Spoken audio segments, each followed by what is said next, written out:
Okay, hello, this is chapter 18, and in this chapter we're talking about extraction of metals. How do they make metals on a large scale?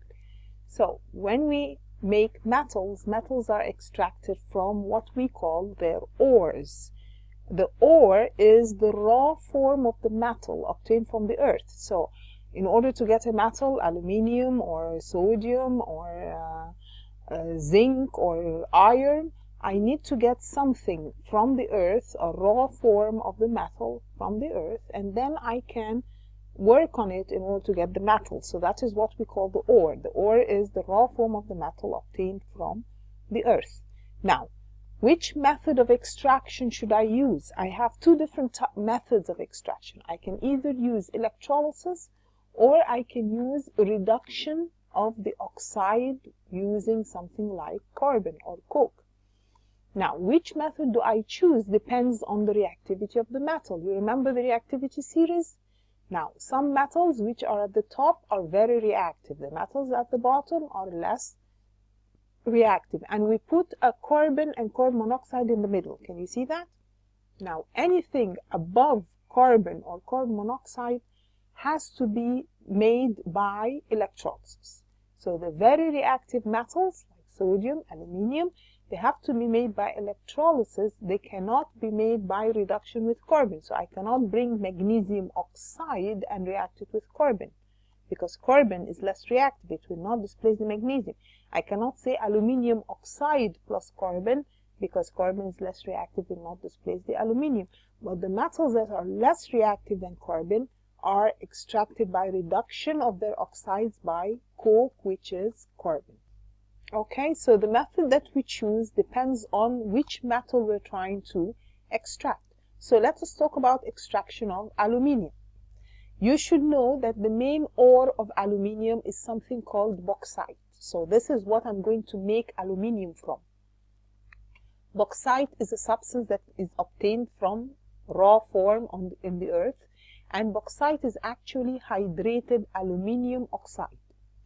So this bauxite or hydrated aluminium oxide, the first thing that we do is remove the water. So I heat it in order to get just pure aluminium oxide, which is Al2O3. This is also referred to as alumina. And then I take this and do electrolysis. So in electrolysis, we said, if you remember what we said about electrolysis, that means I need the aluminium oxide, but I need it to be molten. I need to heat it until it melts. Now I have a problem. In heating aluminium oxide until it melts, I need to heat it to 2100 degrees centigrade in order to melt it. That is a very high temperature and it requires a lot of energy, so that is actually very expensive. So they tried to add some sort of impurity to the aluminium oxide in order to melt it at, remember when we add impurity to something, it melts at a lower melting point. So adding any impurity will lower the melting point of the aluminium oxide, and they kept trying until they found something called cryolite. When you add cryolite to the aluminium oxide and then try to melt it, it will melt at only 900. So that is much lower than 2100. So why are we using cryolite? To lower the melting point of aluminium oxide, because if I need to melt it to heat it to a lower temperature, that means it is less expensive, it's using less energy. So my electrolyte that I'm going to do electrolysis of is actually a mixture of the molten aluminium oxide and cryolite. Again, why are we adding cryolite? To lower the melting point of aluminium oxide. If he needs another reason, it is to act as a solvent for the aluminium oxide. It's as if you're dissolving the aluminium oxide in the cryolite. Now, the electrodes that we're going to use are made of graphite, which is carbon. And this is the kind of setup that you have. So the positive and negative electrodes are made of carbon or graphite, and the electrolyte is a mixture of what? Aluminium oxide and cryolite. Now, what will go to the cathode? The aluminium ions will go to the cathode, take up electrons and become aluminium. So the aluminium is collected at the cathode. Now, what happens at the anode? We have aluminium oxide. That means we have aluminium ions and oxygen or oxide ions. The oxide ions are negative, they go to the positive. They go to the positive and do what? And give electrons. But this forms oxygen gas. Now, I'm giving out oxygen gas at an electrode that is made of carbon, then the carbon will burn. That means the electrode itself, the anode, the positive electrodes that they put into the electrolyte will start to burn and give out carbon dioxide gas. So they will be used up from time to time, and we have to remove them and replace them with new anodes. So if he says, why is it that the positive electrode has to be replaced from time to time? Because the carbon in the graphite burns with the oxygen that is formed at the electrode to form carbon dioxide gas, which is released. So this is breakdown of the graphite. What do we use aluminium for? So we've made aluminium. What do we use it for? Actually, aluminium is one of the most useful metals that we use, and you have to know it is used for what, because of which property. So for example, we use it to make food containers. Which property does it have to allow us to use it as food containers? Aluminium resists corrosion. And if I say, why does it resist corrosion? Aluminium is a metal. If you expose, and it's a relatively reactive metal, if you expose it to the air, it will react with the oxygen in the air. And this forms aluminium oxide. But then this layer of aluminium oxide covers the aluminium. So it prevents it from any further reaction. So if we say, why is it that aluminium resists corrosion? That is because it is covered with a protective oxide layer. It is covered with a protective oxide layer. So I use it in food containers. Why? Because it resists corrosion. It is not poisonous. It doesn't form any poison substances. And it does not react with food. Also, it does not react with food because it is covered with a layer of protective or a protective oxide layer. We also use aluminium for overhead cables. Do you know what are overhead cables? These are the electric wires that are carried on poles outside in the streets or in the fields or anything. So these are called overhead cables, the electric wires that are carried on poles. So in order to make overhead cables, I need a metal that conducts electricity, but that is low density or light, so that I don't need to put a lot of poles in order to connect electric wires from one city to another, for example. So I use aluminium for overhead cables. Why? Because it has low density and it's a good conductor of electricity. I also use aluminium to make aircraft bodies. The bodies of airplanes are made of aluminium. Now, why is it that I can use aluminium?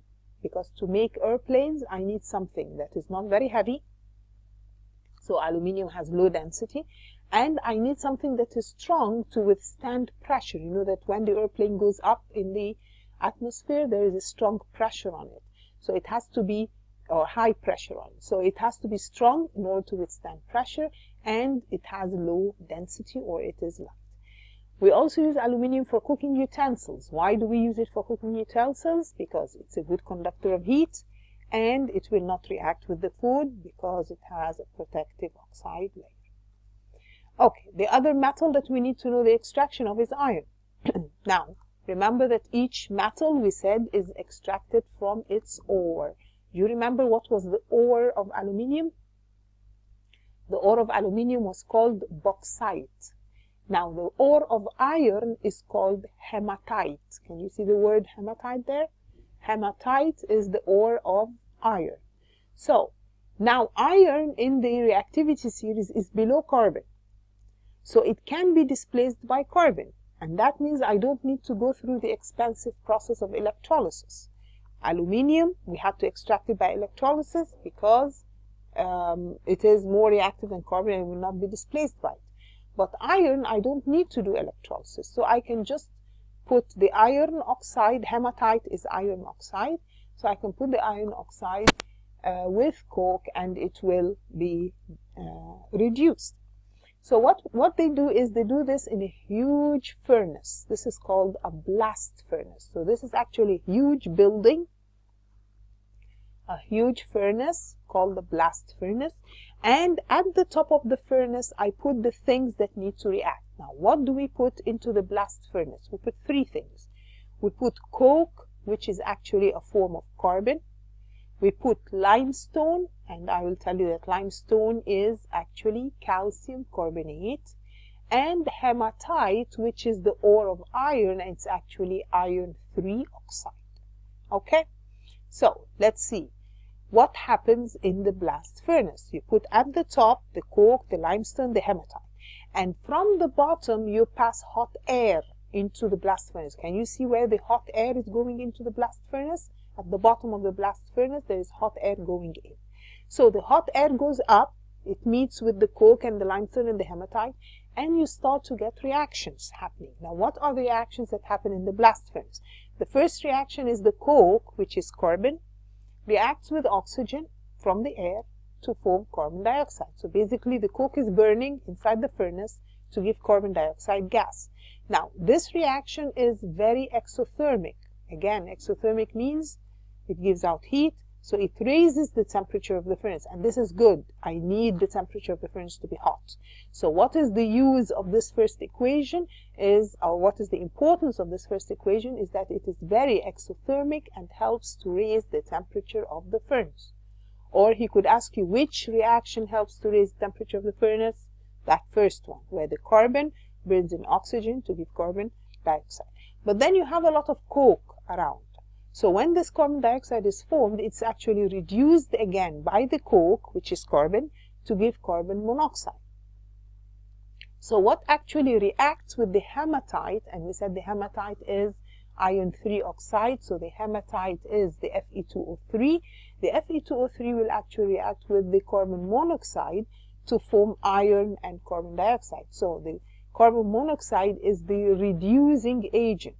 This is what is reducing the iron oxide to iron. So the carbon monoxide is the reducing agent in the blast furnace, and this is the reaction that happens. It changes the iron oxide into iron, and it itself changes into carbon dioxide. So at that point, I have formed iron.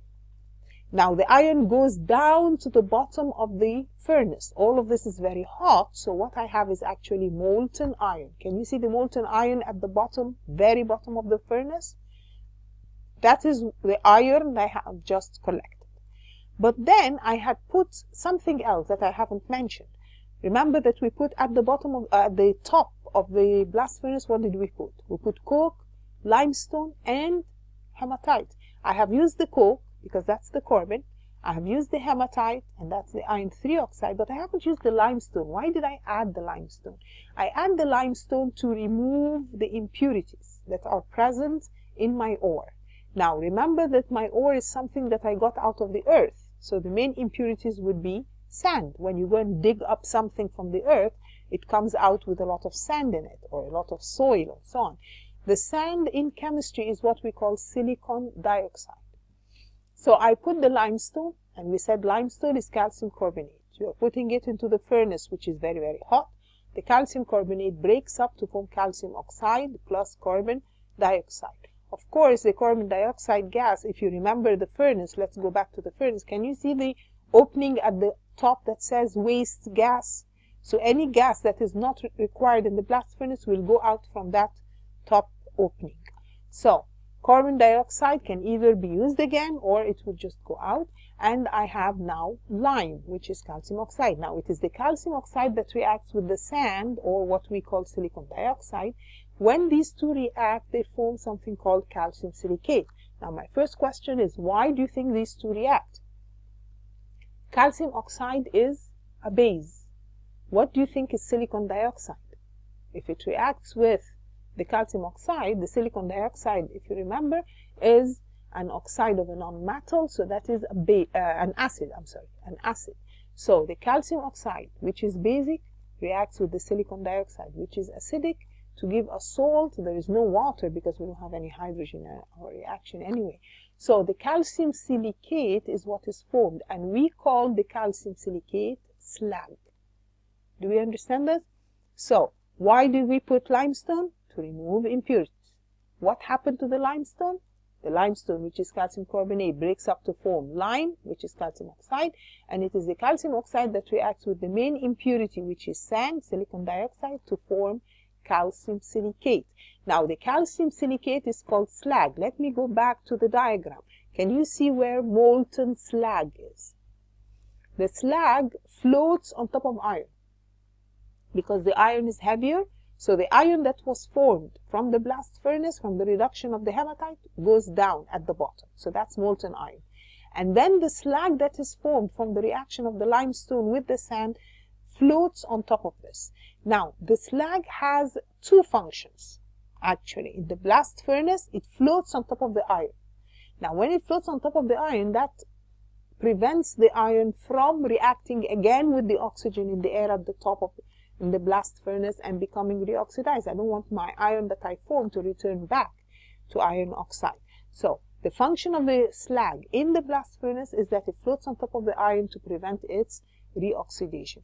But then after I have finished all of this, I can remove the slag and it is used in road making. Do you remember one other thing that we said is used in road making? Remember when we were doing fractional distillation of crude oil or petroleum, the lowest thing that we had was bitumen, and we said bitumen is used in road making. Slag is also used in road making, which is calcium silicate. Okay, now this iron that we got out of the blast furnace is not pure. I still need to purify it to change it into something we call steel. Steel is actually a mixture of iron and carbon, but I have to add specific amounts of carbon to make specific types of steel. So first of all, I want to purify my iron so that it doesn't have anything in it, and then I can add whatever I need in the specific amounts in order to make whatever steel or type of steel that I need to make. So this iron that comes out from the blast furnace is the molten iron. I put that into another container, a huge container actually, and I put it in the form of molten iron. It's just coming out of the blast furnace. It is molten. I put it. And then I pass through this molten iron. I put two things. I put calcium oxide and I put hot oxygen through it. So I'm bubbling hot oxygen through this. Why am I bubbling hot oxygen through it? In order to oxidize the impurities. Now, what are the impurities that are in the iron? The iron was from the blast furnace, and we had a lot of coke in the blast furnace. So one of the impurities is carbon. And the other impurity is sulfur. Now, where did the sulfur come from? Because the coke that I used in the blast furnace has sulfur impurities. Coke is carbon with some sulfur impurities. So when you pass oxygen through this iron that came out from the blast furnace, it will oxidize the impurities. Now, what are the impurities? We have the carbon from the coke, remains of coke in the iron, will be oxidized to carbon dioxide, and that's a gas, and the gas escapes. Good. The sulfur, which was originally an impurity in the coke that we used, will form sulfur dioxide. That is also a gas, and that will escape. Good. But what other impurities do we have? We have other impurities that will form oxides that are acidic. So things like phosphorus or silicon will form acidic oxides. So I add the calcium oxide, which is a base, in order to react with acidic impurities, and this forms also what we call slag that floats on top of the iron, and it can be removed. Now I have pure iron. I can take this pure iron and add whatever amount of other substances such as carbon or nickel or chromium in order to make specific types of steel, which we will be talking about. So this is a typical question on this kind of extractions. The question says iron is produced in a blast furnace. Give the common name of the iron ore. What was the ore of iron? Hematite. Its name was hematite. Explain the role of the hot air in the furnace. Why do we pass hot air from the bottom going up into the furnace? To provide oxygen, which will oxidize the coke to form carbon dioxide, because that goes on to the next step. Name the gas that makes up the highest percentage of the waste gases. Let's think about this. First of all, when we had reactions in the blast furnace, we formed carbon dioxide. Okay. And we also said that we will form carbon monoxide. Okay? But then the air is mostly what? Do you know what is the gas that is present in highest percentage in air? Nitrogen. Air is mostly nitrogen. It's about 79% nitrogen. Did we use this nitrogen for anything? No. So the gas that makes up the highest percentage of the gases coming out is nitrogen. It will have some carbon monoxide, it will have some carbon dioxide, but actually it's mostly nitrogen because the nitrogen was there 79% and we didn't use it. Okay, carbon monoxide is the main reducing agent in the blast furnace. Explain how carbon monoxide is formed. Where did we get carbon monoxide from? We said the coke that we put in reacts with oxygen from the air to give carbon dioxide. And then this carbon dioxide is reduced by coke to form carbon monoxide. Right? Write the chemical equation for the reduction of the hematite by carbon monoxide. We said this plus carbon monoxide to give iron plus carbon dioxide. And when you sit down and balance it, you'll find that it needs this type of balancing. You should know how to balance by now, I hope. Okay. Alloys are something that we need to talk about. So we were talking about steel, and we said, what is steel? We said steel is iron with something added to it. Now, when you have a metal and there is other things added to it, that's what we call an alloy. So alloys are mixtures of metals with other elements. They could be metal with metal or metal with things like carbon and so on. So this is called an alloy, but you must have at least one metal in the alloy. So alloys are mixtures of metals with other elements, and this is formed by mixing the molten metals together and then allowing them to cool. So I have molten iron and nickel and chromium and whatever. I heat them until they melt and then allow them to cool. If you remember, the metals had, any metal has regular rows of positive ions. All of these are positive ions. All of these are positives. If the plus is not clear, all of these are positives. And they are surrounded by delocalized electrons. This is a normal metal. But when I say it's a mixture, that means you have different types of positive ions. So some positive ions are bigger than the other positive ions, and that means that you're basically disrupting the regular rows of positive ions. So this is the diagram of an alloy. Alloys are stronger and harder. Something that you have this diagram of would be stronger and harder. Why would it be stronger and harder? Because you're disturbing this layers of positive ions. So the layers of positive ions cannot slide over each other easily. Remember that we said normally metals are malleable and ductile because the layers of positive ions can slide over each other. But when you have positive ions of different sizes, then it is difficult for the layers to slide over each other, so that makes the alloy harder. So remember that when we add something to the iron, for example iron, and I add to it carbon, the more carbon I add, the harder the metal becomes. Now when I have an alloy of iron, that is called steel. So I have steel is something that has iron and carbon, and it may also have things like nickel or chromium. And as the amount of carbon increases, the steel becomes harder. So the types of steel that we have could be mild steel, high carbon steel, stainless steel. Each of these can be used for, have special uses due to their hardness or due to their properties and so on. So mild steel is something that has a low amount of carbon, and this is used for making car bodies, machineries. That is mild steel. High carbon steel is something that has more carbon, so it is iron with a lot of carbon. This would be harder, so it is used for cutting tools and machinery that needs to be much stronger. Now, stainless steel is actually iron and carbon and chromium and nickel. Do you understand that? Stainless steel is iron and carbon and chromium and nickel. This is more resistant to corrosion. This doesn't corrode easily, so we use it in making cutlery. Do you know what's cutlery? Cutlery is your spoon and fork and knife that you eat with. Okay, so that's copper. Okay, we can also have alloys of copper. Alloys of copper. There are two types of alloys of copper, something called brass and the other is called bronze. If I mix molten copper with zinc and allow it to cool, that is brass. So brass is a mixture of, remember, alloys are mixtures. They're not compounds, they're mixtures. You're adding the copper to the zinc and you're just melting it and allow it to cool together, so that's a mixture. So brass is a mixture of what? Copper and zinc. Sorry, and we use it for making ornaments and buttons. Or, do you know what's ornaments? Ornaments are the things that we put in our living room for decoration, statues, vases, and so on. These are called ornaments. Or it can be used for buttons. These are buttons for the soldier's uniform, because the brass is bright yellow in color. So the yellow buttons that they have in a soldier's uniform, that is made of brass. The other alloy of copper is bronze. Bronze is a mixture of copper and tin. And copper and tin is used for making ornaments also. So both of them are used for making ornaments, but bronze is also used for coins. So this is the end of the chapter on extraction of metals. Please study it and try the questions that you have in your PDF version.